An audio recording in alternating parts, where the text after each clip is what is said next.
Adam और ewe की कहानी का नाम जरूर आपने कहीं ना कहीं तो सुना ही होगा। एडम को आदम करके भी पुकारा जाता है और माना जाता है कि भगवान ने इन्हें मिट्टी से बनाया। भगवान ने इन्हें सांस दी और ये एक लिविंग बीन बन गए।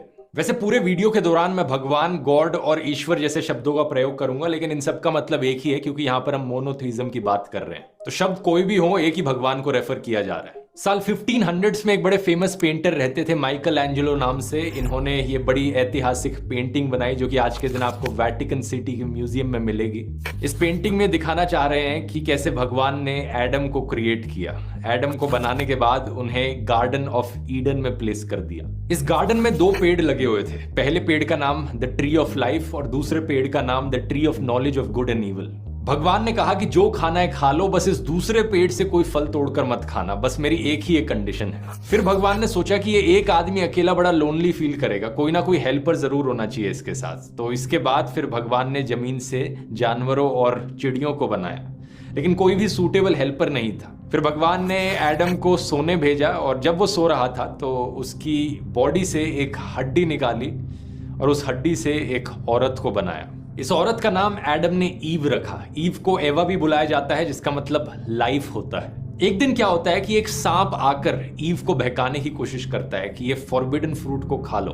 ये जो पेड़ है जिसको लेकर भगवान ने कहा है कि इसका कोई फल नहीं खाना, इसे खा लोगे तो तुम्हारी आंखें खुल जाएंगी, तुम बिल्कुल भगवान जैसे हो जाओगे।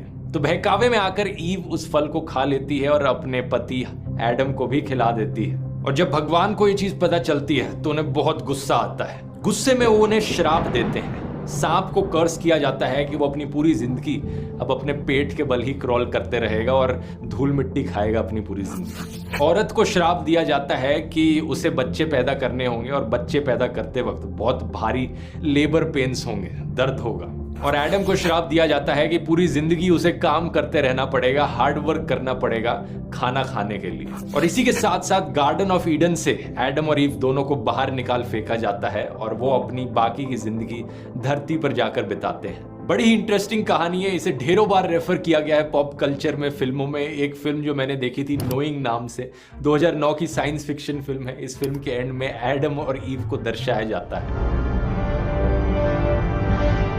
लेकिन हम अपनी कहानी में आगे बढ़े तो कई हजारों सालों बाद इंसानों की पॉपुलेशन बढ़ती है धरती पर और भगवान देखने लगते हैं इंसानों को। और भगवान को देखकर लगता है कि ये इंसान बड़े ही दुष्ट बन गए हैं, बुरे बनते जा रहे हैं। भगवान को रिग्रेट फील होने लगता है, यार क्यों बनाया मैंने इन इंसानों को, ये तो ऐसे निकले। वो डिसाइड करते हैं कि वो पूरी धरती को वाइप आउट कर दें, सब खत्म कर दें।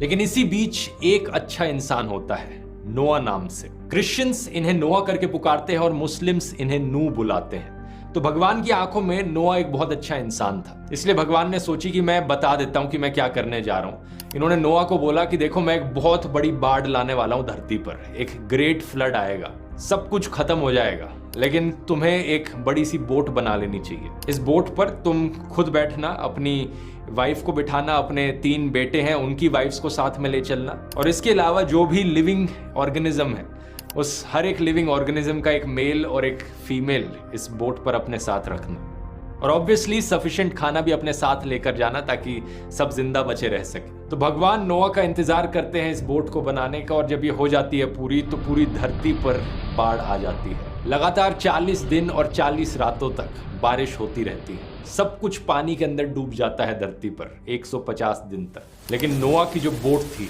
नोआज आर्क, ये पानी पर तैरती है और इसमें बचे लोग जिंदा रहते हैं।